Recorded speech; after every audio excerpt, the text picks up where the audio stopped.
करेल की नाही? करेल ना? पूतना भगवान कृष्णासाठी स्तनामध्ये विष घेऊन गेली होती. काय घेऊन गेली होती? विष. तरी सुद्धा भगवान परमात्म्याने यशोदा मैयाला जी सद्गती दिली तीच पूतना मावशीला दिली. मग भगवंतासाठी विष घेऊन जाणारी पूतना, तिला जर यशोदा मैयाची सद्गती मिळते, आपण जर बाळू मामाचं प्रेमाने अंतकरणातून भजन केलं तर बाळू मामा काय नाही देऊ शकणार महाराज आपल्याला. संपूर्ण त्रैलोक्यातलं संपत्ती ऐश्वर्य सगळं काही देऊ शकेल. साधं उदाहरण आहे, लग्न होतं, लग्नामध्ये त्या ठिकाणी म्हटलं जातं शुभ मंगलम. वाह, आवडीचा विषय आपल्या. आतापर्यंत असे बसून होते सगळे, एकाच वेळेत ताड झाले. सावधान शब्द कुठे कुठे लिहिला असतो? रस्त्याने आड वळण आलेला आहे, प्रवास चाललाय, समोर लिहिलं असतं सावधान, पुढे धोक्याची वळण आहे. तसं लग्नात ब्राह्मण घसा फाटेपर्यंत म्हणत असतो सावधान, पुढे धोक्याची वळण. आपल्याला धोका कळत नाही ना महाराज, तो मग 2-4 वर्ष झाल्यावर कळतो. सावधान हा शब्द रामदास स्वामींनी ऐकला आणि अंतरपाठ सोडून पळाले. आजचे नवरदेव अंतरपाठावर वाकून वाकून बघतात, बरोबर आहे ना? नवरदेव नवरी भोल्यावर उभे असतात, ब्राह्मणाचं चालू असतं शुभमंगलम सावधान, त्याचे मंगलाष्टक चालू असतात घसा फाडून फाडून. मित्र सावध होई लग्न करुनी, तू पोर नाही आता.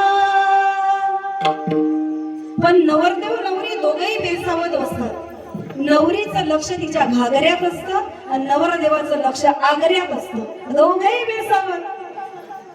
सावध आपण होत नाही.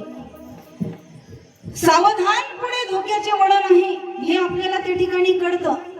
लग्नामध्ये ब्राह्मण घसा फाडून फाडून सांगतात, पण आपण सावध होत नाही. सावध जर कोणी झालं असेल तर ते आमचे साधू संत झाले. सावध झालो, सावध झालो, हरीच्या आलो जागरणा, हरीच्या आलो जागरणा.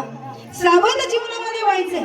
साधू संतांची भक्ती करत असताना, ही सत्संगती करत असताना या ठिकाणी आम्हाला सावध व्हायचंय.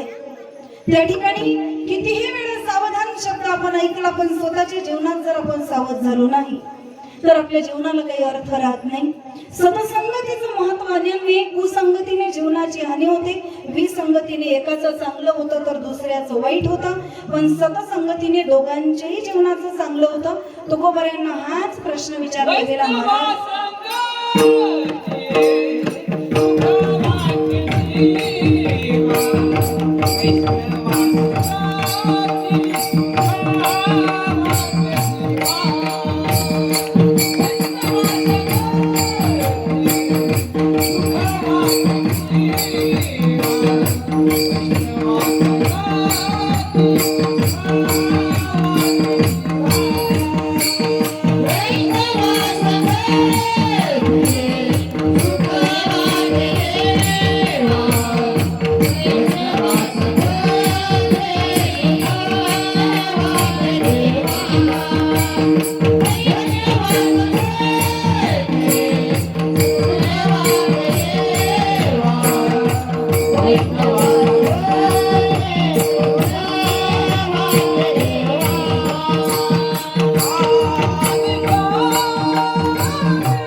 विचारला की महाराज तुम्हाला तुमच्या जीवनामध्ये सुख कुठं मिळालं? तर तुकोबाराय सांगतात वैष्णवाच्या संगतीमध्ये या जीवाला जेवढं सुख मिळालं याच्यापेक्षा मोठं सुख मला आजपर्यंत कुठेही दिसलं नाही. मग वैष्णव कोणाला म्हणावं महाराज? वैष्णव म्हणो जया अवघी देवावरी माया, वैष्णव जन तो तेने कहिये जे पीर पराई जाणे रे, दुसऱ्याचं दुःख समजून घेणारे वैष्णव आहेत. केवळ गळ्यामध्ये तुळशीची माळ घातली म्हणजे कोणी वैष्णव होत? कपाळाला मोठा टिळा लावला म्हणजे आपण वैष्णव होत नाही. जर एखाद्याचं दुःख माणसाला वेद नाही कळाले तरी चालतात, पण दुसऱ्याच्या हृदयातल्या वेदना ज्याला कळतात तो संत होऊ शकतो. लक्षात घ्या.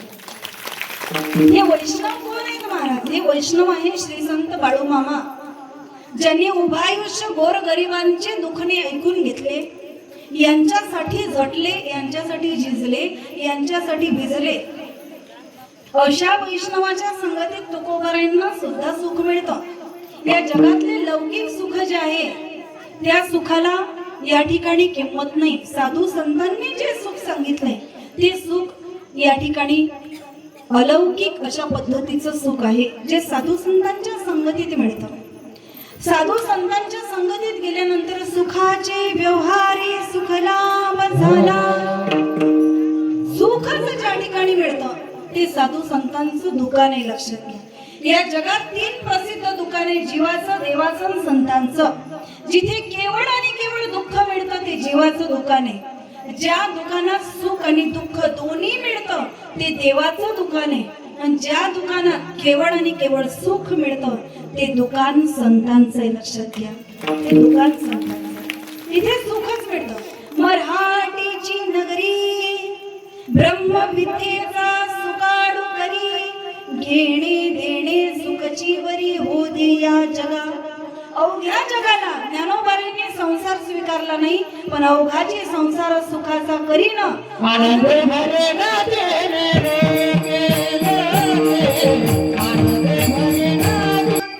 सुखाचा करीन. ज्यांनी स्वतः संसार स्वीकारला नाही, अवघ्या जगाला सुखी करण्याचं स्वप्न माझ्या माऊलीने पाहिलं महाराज. अवघ्या जगाला सुखी करण्याचं स्वप्न बाळूमामांनी पाहिलं. म्हणून अशा वैष्णवांच्या संगतीत तुकोबारे म्हणतात माझ्या जीवाला एवढं सुख त्या ठिकाणी प्राप्त झालं की याच्यापेक्षा मोठं सुख मला दुसरं कुठलंच माहित नाही. साधं उदाहरण आहे, लग्नामध्ये एक मुलगा त्या मुलीच्या गळ्यामध्ये काळ्या रंगाचं मंगळसूत्र बांधतो आणि मंगळसूत्र बांधल्याबरोबर एका क्षणात ती अर्ध्या इस्टेटची काय होते? बोला बोला. झोपल्या का काय? अर्ध्या इस्टेटची मालकीण होते. काळ्या रंगाचं मंगळसूत्र गळ्यात बांधल्या बरोबर. सामान्य प्रश्न आहे माझा तुम्हाला, एका सामान्य पतीमध्ये जर एवढी ताकद आहे की त्याच्या नावाचं काळ्या रंगाचं मंगळसूत्र गळ्यात बांधल्याबरोबर अर्ध्या इस्टेटची आपण मालकीण होतो, तर परब्रह्म परमात्म्याच्या नावाची एक तुळशीची माळ जर गळ्यात घातली तर काय तो भगवंत आपल्याला देऊ शकणार नाही. लक्षात घ्या. पती अर्धी इस्टेट देऊ शकतो, तो तर संपूर्ण जगाचा पती आहे महाराज. तो काय नाही देऊ शकत आपल्याला.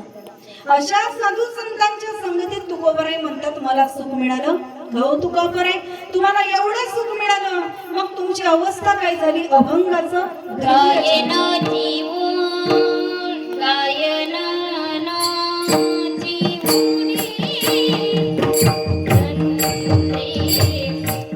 ज्यावेळेला परमार्थातलं मला प्राप्त झालं तुकोबाराय सांगतात, तर माझी अवस्था अशी झाली की मी गायला लागलो, उडायला लागलो, नाचायला लागलो.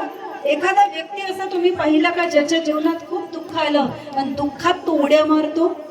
नाही बघायला मिळत महाराज. दुःखात तो फार चांगला गायन करतो असं नाही बघायला मिळत.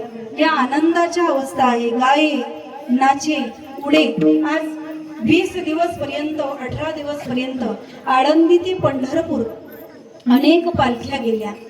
माऊलीच्या पालखी समवेत अनेक सद्भक्त गेले, काही तुकोबारायांसमवेत गेले, काही निवृत्तीनाथांबरोबर, काही ज्ञानोबारायांच्या बरोबर.